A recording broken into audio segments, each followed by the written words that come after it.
Namaste. Namaste everyone. We will start by observing a minute of silence.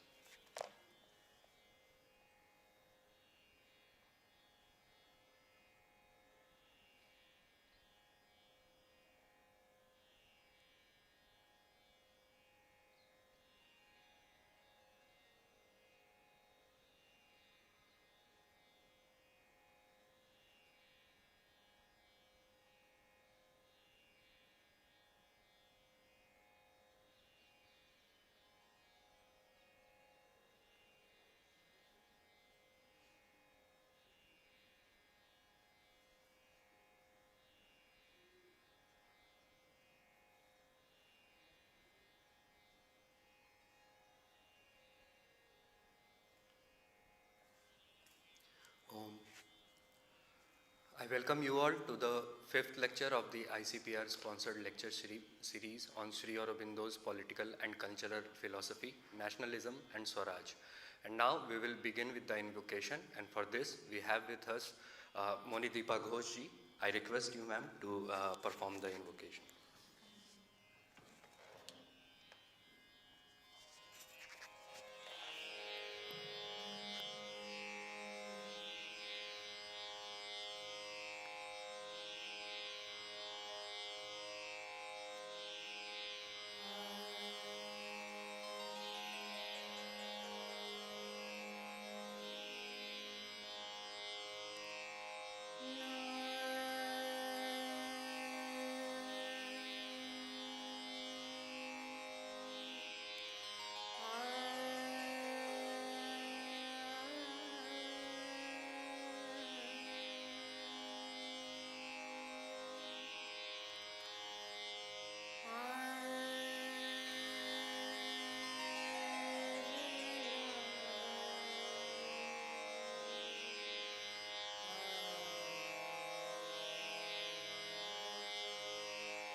दो लाल लाल तिलक भार अति विशाल तिलक भार अति विशाल कुंडल दो लाल लाल रत्न जड़ित कंगन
Thank you very much, Monideepa ji, for this performance. And once again, I welcome you all to this fifth part of the lecture series on Sri Aurobindo's political and cultural philosophy. The title of today's lecture is Sri Aurobindo, the Prophet of Indian Nationalism. And for this, we have with us Mohit Bansal ji. Mohit Bansal ji is a IIT alumni. He is an alumni of IIT Delhi, and presently he is working as a data scientist. So I welcome you, sir, today to deliver the lecture, and I invite Professor Sampadanand Mishra ji to felicitate our guest and to honor him.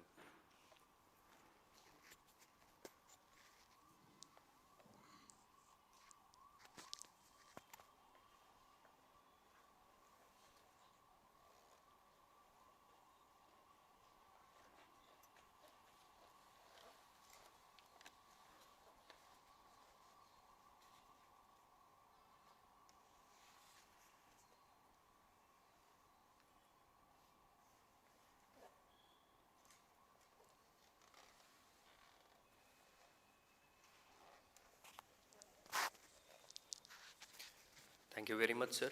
Now I request Professor Sampadanand Mishra ji to deliver the welcome address.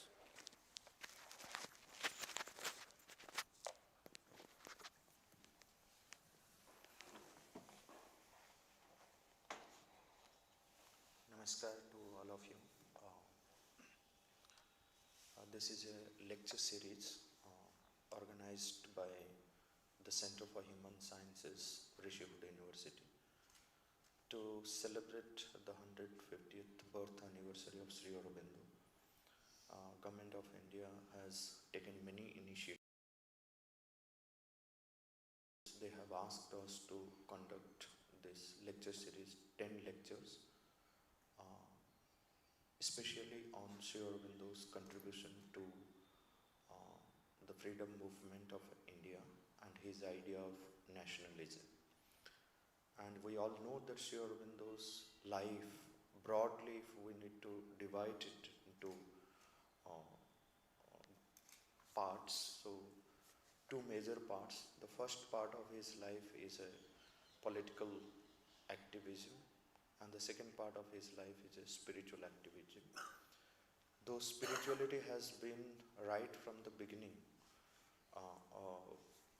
part of his consciousness, and that's what we see reflected even in his idea of nationalism. His idea of nationalism was that spirituality indeed is India's true dharma and true nationalism. That's what we read again and again when we come in contact with the writings of Sri Aurobindo. So, to celebrate Sri Aurobindo's 150th year at the Center for Human Sciences, Rishikesh University, we took various initiatives. We started the whole celebration with a course on Sri Aurobindo. It was a 150 hours course, year-long course, where there were around 80 learners from all over the world who participated and learned, and various speakers, professors, and all those who were experts in Sri Aurobindo's writings. So they delivered the lectures and conducted the classes. Then international conference in association with IIAS Shimla on Sri Aurobindo's life and works. Then after that we had another national seminar on Sri Aurobindo's life divine, and then last month we conducted another national seminar on Sri Aurobindo's contribution to Sanskrit language organized here in this campus. And also, like, we initiated one more lecture series, webinar series called Vaichariki. So 8 lectures, 8 panel discussions we conducted on various aspects of Sri Aurobindo and how Sri Aurobindo can be contextualized in this contemporary era. And this is another initiative, and all these initiatives were supported by the Government of India. We thank ICPR, ICSSR, Central Sanskrit University, and various other departments of Ministry of Education. And today we have Mohit. He was also a part of the Sri Aurobindo sesquicentenary course which we organized. He was also a teacher there. And today's topic, Sri Aurobindo, the prophet of nationalism, is his topic. So we welcome you, Mohit, and I welcome you all again. And I hope that it will be a very fruitful session for all of us. Thank you.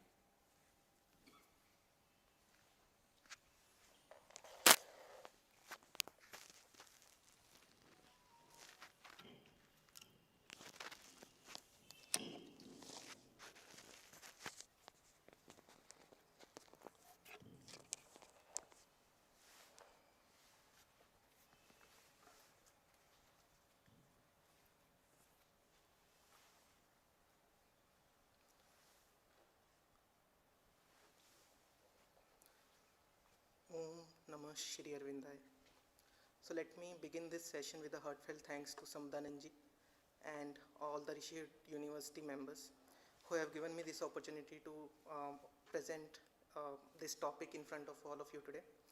So I have been to the Delhi Ashram in the past many times, and I consider it a grace from the Mother that I have been speaking in this ICPR series where such distinguished personalities such as Ramesh ji and Makaranji have spoken. And although I don't consider myself worthy to be speaking on the same series, but I take it as a grace from the Mother and I will try to make the best use of it. To give you all a brief introduction about myself, so I was born and brought up in Sirsa, which is 250 kilometers from here. And I still remember my first contact with Sri Aurobindo. So I was in my class 4th or 5th, I guess, and we had a lecture on one of our history modules. And there was a lecture on the Alipur bomb trial case. So Sri Aurobindo's picture was on the left side of the page, and it is the same picture that we have in the meditation hall today. And on the right hand side, we have the description of the Alipur bomb trial. So when I looked at the picture of Sri Aurobindo, I felt such a calm and peace effusing from it. And Sri Aurobindo's Rishi-like personality left a deep impression just from that first picture. And I also was struck by the contrast between that picture and what was mentioned on the right hand side about the Alipur bomb trial case. That there was some bomb thrown on British civilians and so on. So I was struck by the contrast. So how could a Rishi-like personality that Sri Aurobindo was, how he could have guided this revolutionary activity? And of course I got the answers when I got to study Sri Aurobindo later during my college days. So when I was studying in IIT, so I got a chance to read Sri Aurobindo's Secret of the Veda. I was always looking to read something about the Veda. So they were the key Indian scriptures that intrigued me the most. And it was only Sri Aurobindo who was able to answer my questions. So this is just a brief introduction about me.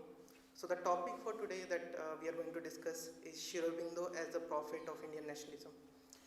And this is a very, very broad topic. Sri Aurobindo has left his comments on almost all the nations of the world. So this is an experiment that I conducted on I took all the nations of the world. I looked at Sri Aurobindo and the Mother's comments on each and every one of them. And I was able to find at least one comment from Mother and Sri Aurobindo on almost all the nations. And that comment was not made in passing. They had a very key psychological insight about what each nation represented in the course of humanity. So if you are planning to study anything about any of the countries around the globe, I would suggest that you go through the Sri Aurobindo and the Mother's works and find out what they have said about that nation. And that will give you a key insight about the psychological temperament of the people of that nation. So for this topic today, I'll not go into much details. I would try to tell you two stories. One is the story of the nation. So how the nations have evolved from smaller human aggregates to the larger human aggregates. And I'll take help from Sri Aurobindo's The Human Cycle.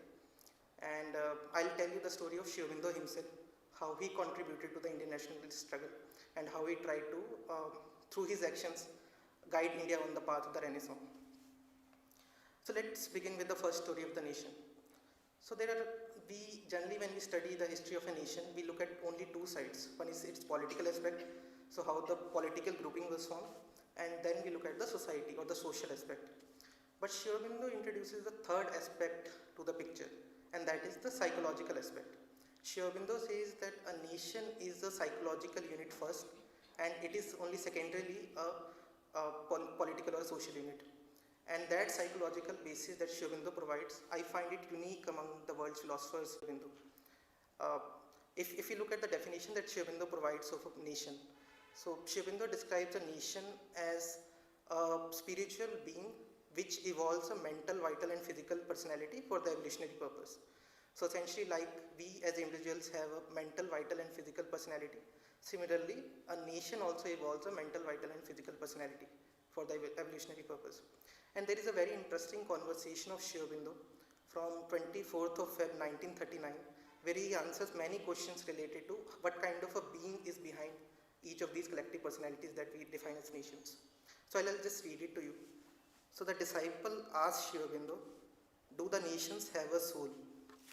And Sri Aurobindo answers, yes, you can speak of it as a collective or national being or entity, but it is not in evolution, it is not subject to the law of karma. So essentially what Sri Aurobindo is saying that each national being is a typal being, like the gods that we have. When Mother was asked about what kind of a being is Mother India, she mentioned that she is of the same level of being as Shiva. So essentially she is a goddess, right? So she is not in evolution, she is not subject to the law of karma, but she is a spiritual being that has descended for a particular purpose. Then the disciple asks, can it be said that the law governing it is supra-rational? And Sri Aurobindo answers, yes, each collective being is a projection of the cosmic spirit for a particular purpose. You can speak of it as a particular Shakti. So essentially each collective being that has descended onto the earth, it is for a particular purpose of the cosmic will. Then disciple asks, how does the collective being or Shakti work? Sri Aurobindo says, it identifies itself with a particular form, here of a group of individuals. There is a mutual action, it acts on the individual and the individual acts on it by manifesting it. So essentially Mother India acts on us through her own power, right? So she is trying to reincarnate the spiritual force in the world and she is acting on the individuals like us, and we also help her by manifesting her force in the world. So there is always a mutual action between these two aspects. Then the disciple asks, suppose this collective entity is dissolved from life. So we have in the past many examples where these collective entities have perished due to one reason or the other. We read about it in the Bible that there are so many nations that have perished on the face of the earth. So what happens to the collective being behind them? Sri Aurobindo says, when the physical form of the collectivity is dissolved here, the collective being withdraws into the origin. So essentially it withdraws into the original cosmic spirit. And the disciple says, can a collective being after such a dissolution take another group for manifesting itself? Essentially if there is a reincarnation of these kind of spiritual beings. Sri Aurobindo says, we have as yet no proof of it. So Sri Aurobindo denies that there is such kind of reincarnation. So essentially this gives you an idea of what kind of collective being, what kind of spiritual entity is behind each nation. Now, but if you look at the evolution of a nation, we see on the outer personality that there is a smaller aggregate that evolves into a larger aggregate. So what is the smallest human aggregate we can think of? It is the family unit, right? So the family unit evolves into the tribe, then to the city state, then to the regional state, then to the empire. So the question naturally arises, why is there a movement towards this larger unity? Why do smaller aggregates tend to move towards larger aggregates? And Sri Aurobindo discusses this problem in a series of essays in the human cycle, and he particularly mentions that humanity's most creative periods were those in which it lived in independent centers. So essentially Sri Aurobindo takes the example of the Greek city-state. So the Greek city-state produced such a culture that it has impressed its culture upon the current European civilization. So current European civilization has grown in the same mold as the Greek city-state, but the culture that Greek city-state produced. Similarly, Sri Aurobindo takes the example of Jewish tribes, the medieval Italy, which also influenced the current European civilization. He takes the example of Vedic civilization, which was essentially small tribes which created such a culture that it has impressed their culture on all of India. And Sri Aurobindo gives a very key reason for this. He says that collective life, when it diffuses itself into too vast space, seems to lose intensity and productiveness. So essentially, if you want to maintain an intense creative output, you have to have an intense life, intense united life. And if you diffuse the life in too vast a space, then it will lose its intensity. But there was a defect in all of these small aggregates like city-states. And Sri Aurobindo says that was their defenselessness against the outer barbarism. So essentially each of these city-states had produced a remarkable culture, but what happened was they were surrounded by this surrounding barbarism, which was always on the attack, right? So they wanted to capture this culture and the fruits of this culture. So essentially it was imperative for these city-states to grow and to acquire larger population for their own defense, and that is why they grew into these larger aggregates. But this movement to larger aggregates, as we see, is not always very easy, right? So there is always a conflict of interest. To give you an example, I would say that if a soldier dies for his country, right, that is there is a conflict of interest involved here, because the family would not want the soldier to die, but the nation wants the soldier to die for its sake. So there is a conflict of interest always when we move from smaller aggregates to larger aggregates. And Sri Aurobindo says that if the smaller aggregates were dissolved every time the larger aggregate was formed, then this conflict would not have been there. But this conflict is there because nature wants a diverse unity. Nature doesn't want a uniform unity. Nature doesn't want only an Indian to exist. Nature wants the family unit to exist, the regional unit to exist, and then India to exist. So basically this is the reason that we see a lot of tendencies today that the family unit should be dissolved or the regional unit should be dissolved. But Sri Aurobindo says that is not the way of the nature.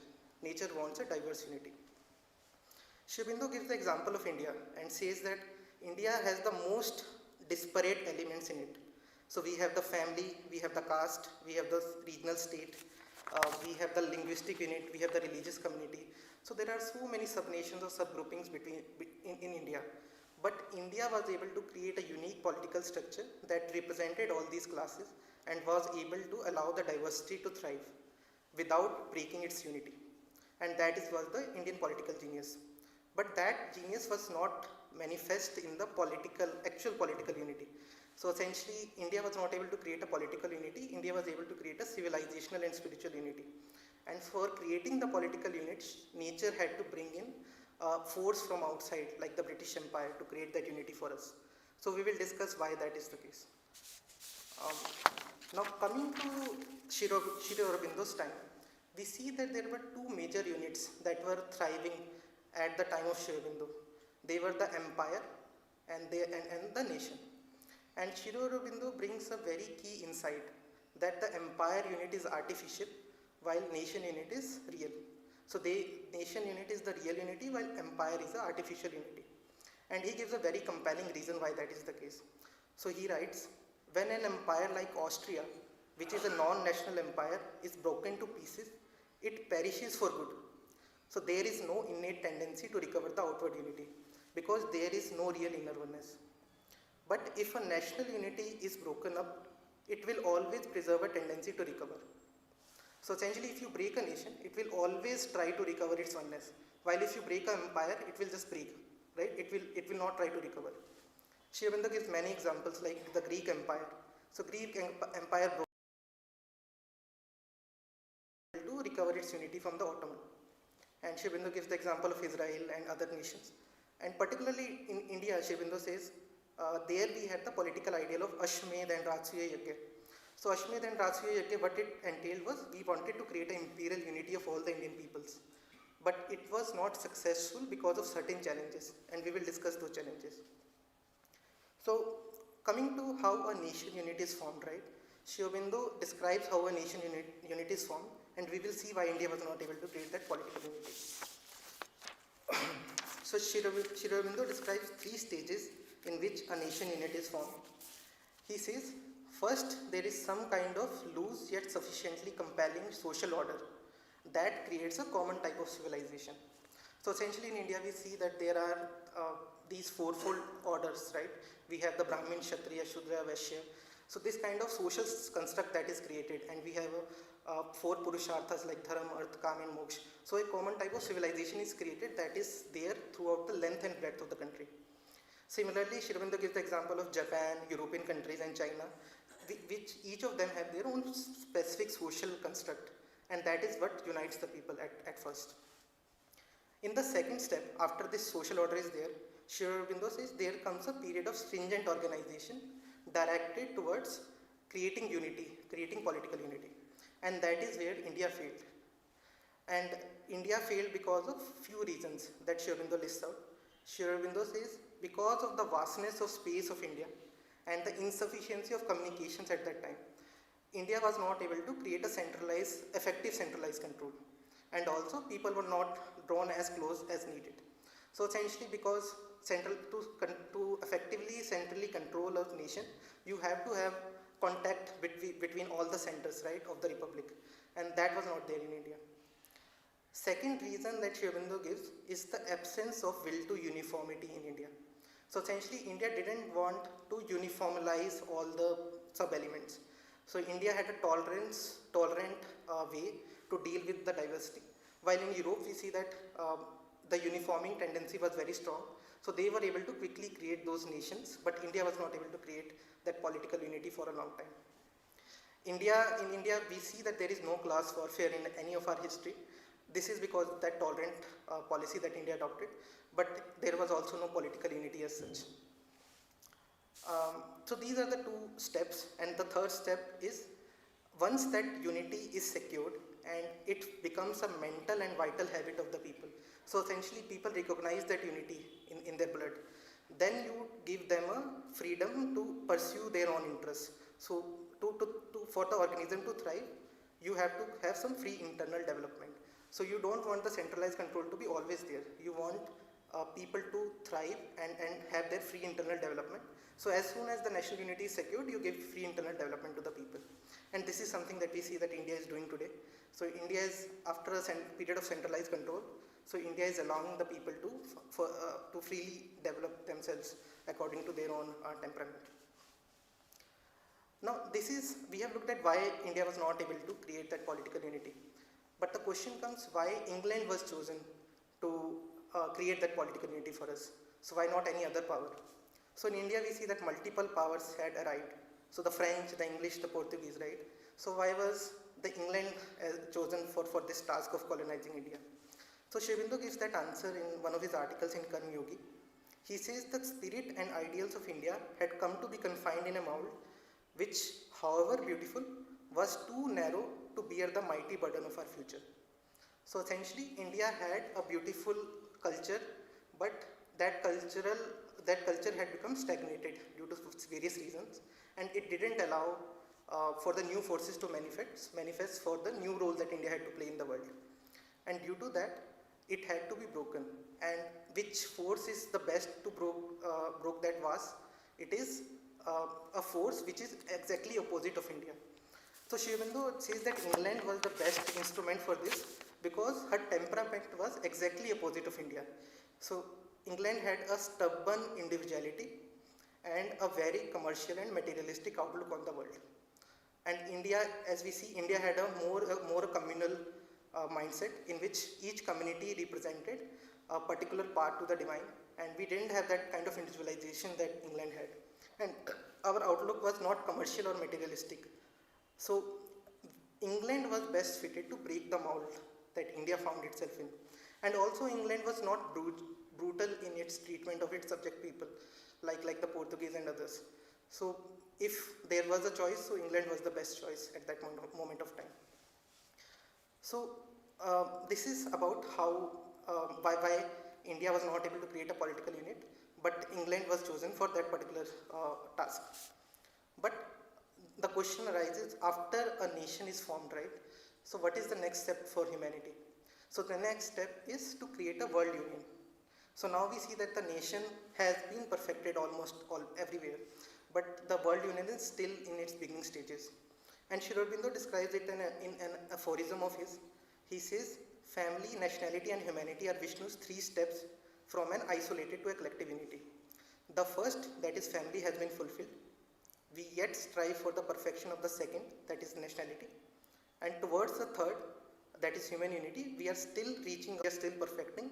And for human union, we are still doing some work. Some work is still required to reach that stage. Sri Aurobindo also discusses what kind of world union we would have if certain tendencies got fulfilled. So he says that first option is to have a world state in which we will have a centralized control and uniform culture throughout the world. Sri Aurobindo describes the dangers of this approach and says that would suck out the individual liberty of all the peoples. and he mentions so many dangers of it, and he doesn't prefer that option. He prefers the second option, which is a federation of free nationalities in which all nations would have an equal status and equal say in the matters of the world. And we see that that second option is what UNO that we see, right, United Nations is progressing towards. So this is about the formation of nation from a political side. But there is also a social side to the nation. So the society also progresses in cycles. And Sri Aurobindo describes this quite in his seminal work, The Human Cycle. He has elaborated on an interesting theory of social progression, which is very similar to the Indian Chaturyuga theory. So India's theory is that society progresses to Satyug, to Treta, to Dwapar, to Kalyug. And similarly, there is a progression that Sri Aurobindo describes from the symbolic age to typal age to conventional age and to the individualistic age. So I will just briefly describe this theory as well. So the first step of this cycle is the symbolic age. In India, this corresponds to the Vedic age. In the symbolic age, what happens is you try to recreate the divine reality through earthly symbols. For example, in the Vedic cycle, we see that the human marriage was supposed to be a reproduction of the marriage that happened between Soma and Surya. So Soma represents bliss in Veda, and Surya represents the knowledge. So this connect between bliss and knowledge is trying to be recreated in earth through the human marriage. The order of society, which is based upon the body of the Virat Purusha. So the Kshatriyas are supposed to be the arms of the Virat Purusha, the Brahmins are supposed to be the head of the Virat Purusha. So you are trying to recreate that. All these high ideals are then fixed into a convention, into a routine. So essentially the ethical principle goes behind a veil, and what comes to the front is the conventional tendency. So you erect a system of rigid grades and hierarchies. Your Varna system devolves into a caste system. Your marriage becomes something that is just sanctioned by the tradition. So you don't have the knowledge about the deeper values why this union is created. So this is the conventional age. And after that, once the difference between the truth and the convention becomes too large, so the individual finds itself stifled by that gap. And there is a revolt, there is a period of revolt, which Sri Aurobindo calls as the individualistic age. So essentially, this happened in Europe in the form of Protestant Reformation. In India, there has been an efforts for reform movements since the Buddhistic period. We see a lot of reform movements that have gone. But Sri Aurobindo mentions that they were always very tolerant, they were not destructive. But after the British came, the reform movements have become more and more destructive. So they are destroying the past forms. But in the past, the reform movements were not as destructive. And after the individualistic age, when we have destroyed the past forms, right? So there comes the subjective age. So since we have to seek the inner meaning of reality, life and reality, so there is a subjective search for that truth. So what is the meaning of life? What is the meaning of reality? We try to find it again, and that is when the subjective age is created. So any society moves from this symbolic to typal to convention, the age of conventions, to the individualistic age, and then to the subjective age. And we see that in India we have been struggling with this individualistic age as of now, and we are trying to enter the subjective age. Now, what kind of future does Sri Aurobindo see for the social aspect, right?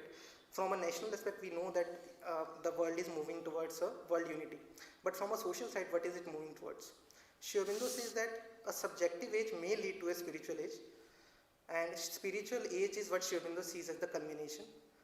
But Sri Aurobindo warns us that a subjective age may stop very far short of spirituality, because subjective age is the first condition, not the thing in itself.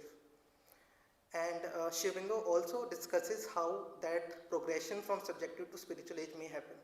He says that in the 19th century we had a lot of focus on materialism. So essentially we had the industrial revolution there, and the thought was that everything is matter.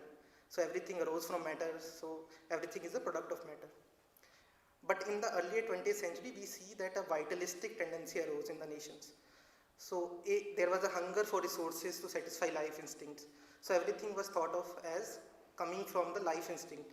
So everything was there to satisfy your life instinct. So this kind of thinking that was there in the 20th century, it led to the two destructive world wars that we saw. Then came the age of mental subjectivism. So essentially, where we think of the mind as the source of everything. And there is an increasing tendency to rationalize our own life. We see that there is so much focus on increasing efficiency of all our life processes. We see that there is a hunt of hidden mind power. So in the field of artificial intelligence, we are trying to map the human subconscious and trying to see how the hidden powers of humanity can be used. So this is the age of mental subjectivism. Sri Aurobindo says that a true spiritual age can only occur if in this age of mental subjectivism, we turn away from the mind and towards the spirit. So essentially what we do is we think of mind as a secondary power and spirit as the original power, and only then there would be a starting of a spiritual age. Then only we can proceed towards a spiritual age. So this is how Sri Aurobindo sees the progress of this subjective age. So we have discussed about the political and social side, right? So how our nation is evolved and what kind of social progress we see. But now I would like to come to the story of Sri Aurobindo, which is the second section of the talk. So Sri Aurobindo came at a very significant time when both from political aspect and from the social aspect, there were some tendencies which could have been very destructive. For example, on the political side, we see that the national units were emerging and there were two specific threats. So first was the threat from the imperialist powers who were hampering the emergence of many nations. For example, the Britain was not allowing India to emerge, right, to its own spiritual heritage, to its own temperament. And similarly, the Asian nations were subject as a whole. So they needed some guidance on how to recover themselves, how to achieve their freedom. So Sri Aurobindo did that work in India as an example to the world. Then there was this national egoism that were rising all around the world. So nations in their own national search, they tried to think of the national ego as the eternal rather than the national soul. And we see that this kind of tendency led to World War I and World War II. So someone had to show that national soul is separate from the national ego and how to find that national soul. On the social side, most of humanity was moving towards an individualistic and subjective age. So someone had to show the way how we can move towards a spiritual age. And we saw what kind of destruction could happen if some kind of false subjectivism arose. For example, in Germany, we saw that the vital ego of the state was taken as the supreme under Nazi Germany, and what kind of destruction followed after that. So someone had to show how to move from this conventional age and individualistic age to the spiritual age. So Sri Aurobindo accomplished all of these work in his life, and we will particularly focus on his actions in the Indian freedom movement, but this is just to give you a broad picture of what Sri Aurobindo accomplished on the political and social side. So I'll give you a brief overview of Sri Aurobindo's life journey. I believe all of you would be aware of Sri Aurobindo's life journey. I'll focus on his political life more. So Sri Aurobindo, we know that he was born in India, but he was educated in England and purposefully kept away from Indian culture. And the outer reason for it was that his father wanted him to be a British gentleman. He wanted him to be raised in a superior Western values rather than Indian values. But we can also gauge what was the inner reason for this. And the inner reason was that he needed to have a fresh perspective on Indian culture and civilization. So away from tradition, once he came into contact again with India, he had a very fresh perspective on all our culture, cultural history and so on. For example, his interpretation of the Veda. No one had been able to decode the Veda like Sri Aurobindo because people were still stuck in the traditional route, that the traditional way of interpreting the Veda. But Sri Aurobindo saw the Veda as the core of Indian philosophy, and because he was not acquainted with the traditional thought, he was able to find the truth of the Veda. Similarly, there was another inner reason. It was to understand the British temperament and politics. So Sri Aurobindo, through contact with British nation, he was able to understand what kind of temperament the British had, what are their political ideals and so on, and he would make good use of them during the nationalist struggle. So other leaders were not as aware of British politics as Sri Aurobindo was. So once Sri Aurobindo came back to Baroda, and we know that he purposefully failed the ICS test, he started writing articles for his friend's journal called Indu Prakash. He criticized the weakness of the Indian political mind. He criticized the then National Congress, which was formed just 8 years back. And he was told to stop writing because these articles created such an uproar in the nation. I think it was M.G. Ranade who asked Sri Aurobindo to stop writing. in that journal. So Sri Aurobindo stopped writing for a while, but he started familiarizing himself with Indian culture more. So he learned Sanskrit, he learned Bangla, he studied Bankim Chandra Chatterjee, he studied Madhusudan Dutt, he translated Indian epics into English and so on. So his idea of India got, he was able to create a political vision for India. And because of that, he wanted some foot soldiers to implement that political vision. And he got them in the form of Jatin Banerjee and Barin, his younger brother. He sent them to Bengal and worked with the Anushilin Samiti there. They created these youth organizations in Bengal, which worked towards re-energizing the youth there for the revolution. He also started meeting all the political leaders around the country, and primarily Sister Nivedita and Tilak were his contact persons. When the partition of Bengal happened in 1905, we see that there was such a explosion of energy in Bengal because of the work that these people created, because the work that these people did in the years before 1905. So Sri Aurobindo, when the partition of Bengal happened, he moved to Bengal and he organized the anti-moderate faction there. So Congress was led by the moderate faction at that time. He led the anti-moderate faction and he organized their political philosophy. So he introduced a fourfold program to their philosophy, which was Swaraj, National Education, Swadeshi and Boycott. So essentially these are the four principles that Sri Aurobindo based his political action on, and we will see how that relates to his philosophy of nationalism. His idea was that he wanted to capture National Congress and create an informal state within a state to carry on the freedom struggle. As a Bande Mataram, as an editor of Bande Mataram, he was extremely successful in spreading the extremist message. So Bande Mataram was read throughout the country. And once that support of the people reached the threshold, he guided Tilak to split the Congress at Surat. So in 1907, Sri Aurobindo split the Congress into two factions. One was extremist and one was moderate. And he placed the ideal of complete independence before the country. So all this work he did in only 3-4 years. So we can see how sharp was his mind and how sharp was his action. The British government knew him to be the most dangerous leader of the revolution. So what they did was they tried to put sedition cases on him. First was the Bande Mataram case, through which he came out, and his popularity grew manifold because people came to know that Sri Aurobindo was behind all these revolutionary actions.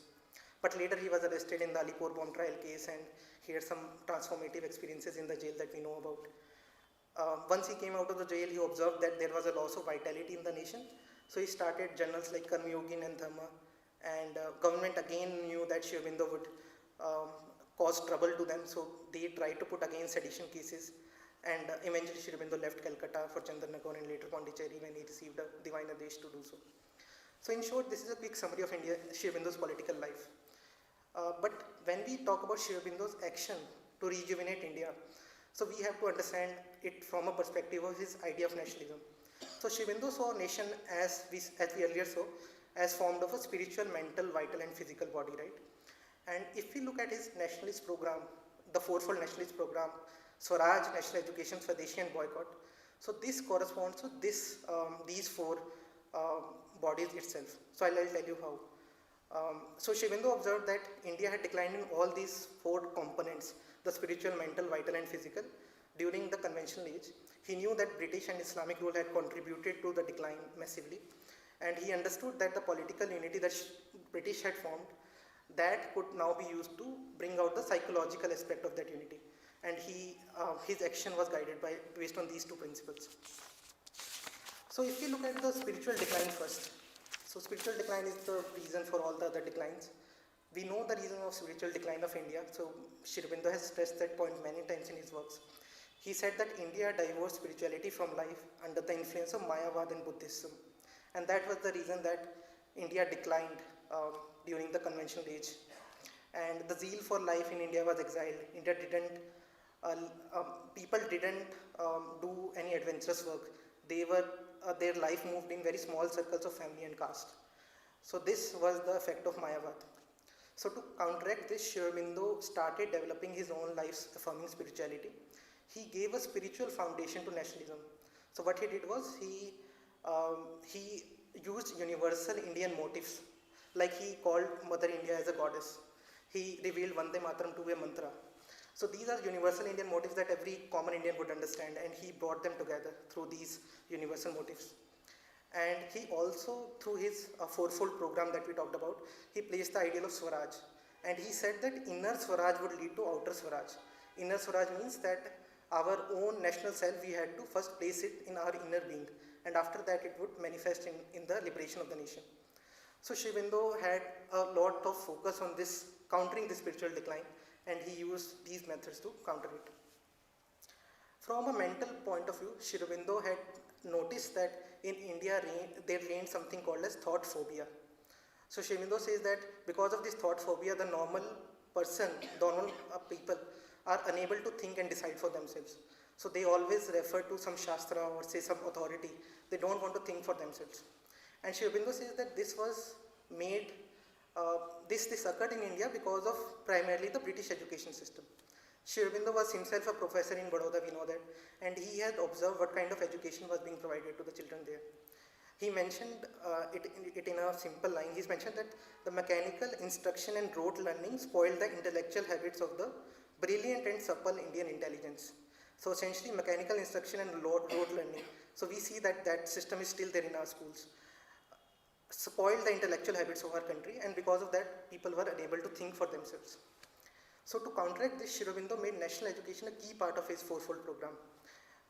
He emphasized on an Indian education that was meant for Indians, based on the Indian temperament. He has written a series of essays titled The Brain of India, in which he mentioned the main psychological principles that made India such an intellectual power in the past. What were the main psychological principles behind that? And he mentions Brahmacharya and so on, which made Indians such an intellectual power in the past.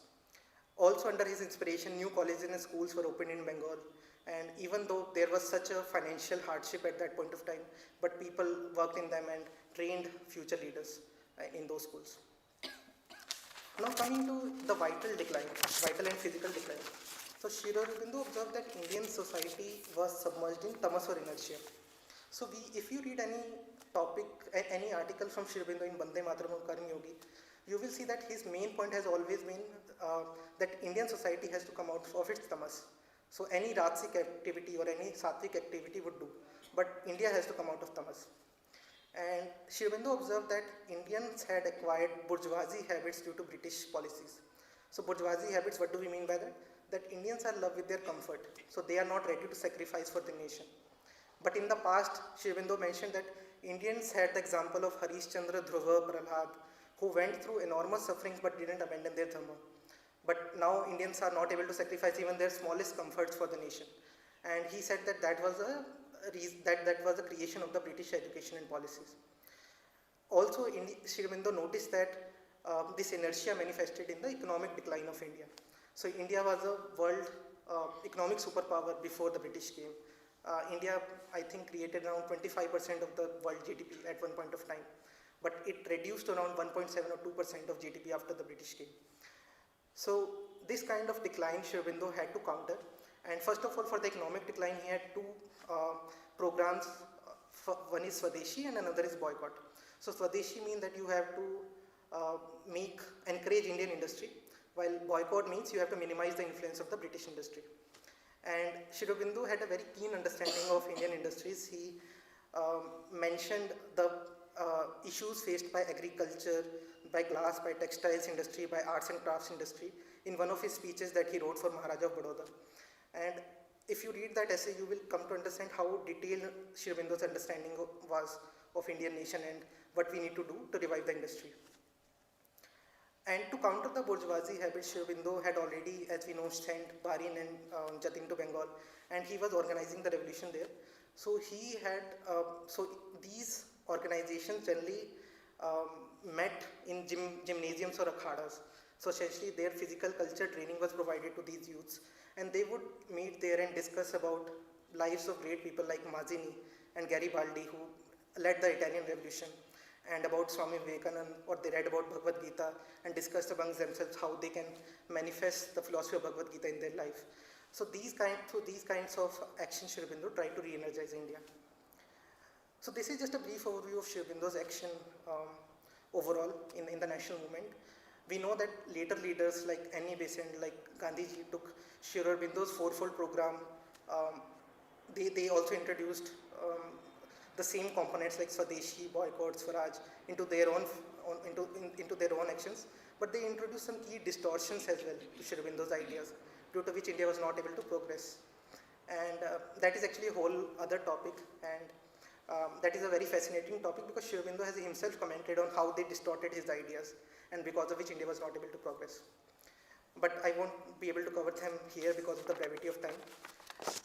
So I'll just try to end this discussion today with invocation from Mother that she made on 15th August 1947, and that displays the essence of Indian nationalism, because Sri Aurobindo always mentioned that India was not rising for herself but for the mankind. So I'll just read that invocation and I'll open the floor for any questions. So the mother says in her invocation, "Our mother, O soul of India, mother who has never forsaken thy children even in the days of darkest depression, even when they turned away from thy voice, served other masters and denied thee. Now when they have arisen and the light is on thy face in this dawn of thy liberation, in this great hour we salute thee. Guide us so that the horizon of freedom opening before us may be also a horizon of true greatness and of thy true life in the community of the nations. Guide us so that we may be always on the side of the great ideals and show to men thy true visage as a leader of the ways of the Spirit and a friend and helper of all the peoples." So with this, I'll just open the floor for any questions.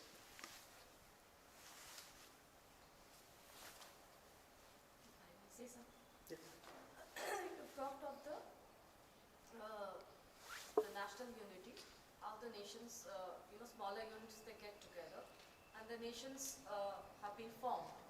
Now, in the current scenario, there are instances where within a nation state, new nations are emerging. For example, Yugoslavia, Right. Serbia, Bosnia, all that emerged, and some of the nations which developed, they erupted out of a bigger unit into smaller units. They have done well for themselves, whereas the others, the others which came up at the same time, they have not done well for themselves. So, in the light of Sri Aurobindo's yoga, how can one perceive that? Right. So I think we have to understand one thing, right? So the national boundaries that have been defined in the world as of now, so they may not agree currently with the actual national boundary that should exist. So the national grouping may be different. For example, in the Middle East, we see that all the nations that have been created, so they are not exactly national unities. So they have been carved out by the British colonial idea of how a nation should look like in that space. For example, in Africa, we see that nations have been created through a sort of zigzag movement, right? On the map, if you create a line here and a line there, and if a river is passing here and a river is passing there, so they have created nations like that. So they are not true national unities. If a national unity is there, like I mentioned, so it would always recover its oneness. And if there is no national unity, then it would break up, right? It would break up into the true national unity. So in case of Yugoslavia, for example, if it broke up into different nations, so the reason is that there was no true national unity between them. And a national unity has always a tendency to recover its oneness. So I think that may help answer your question. Thank you.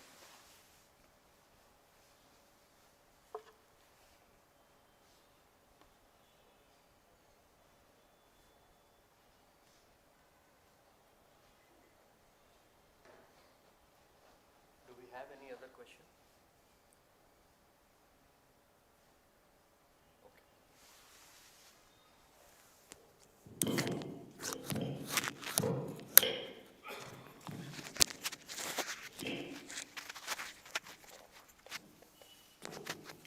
Thank you very much, Mohinji, for this wonderful lecture. You touched a lot of topics and you explained with example from how Sri Aurobindo's life progressed, that how this concept of nationalism and the way you explained it, that how it moves from the individual to the family and then to the nation and then to the human unity.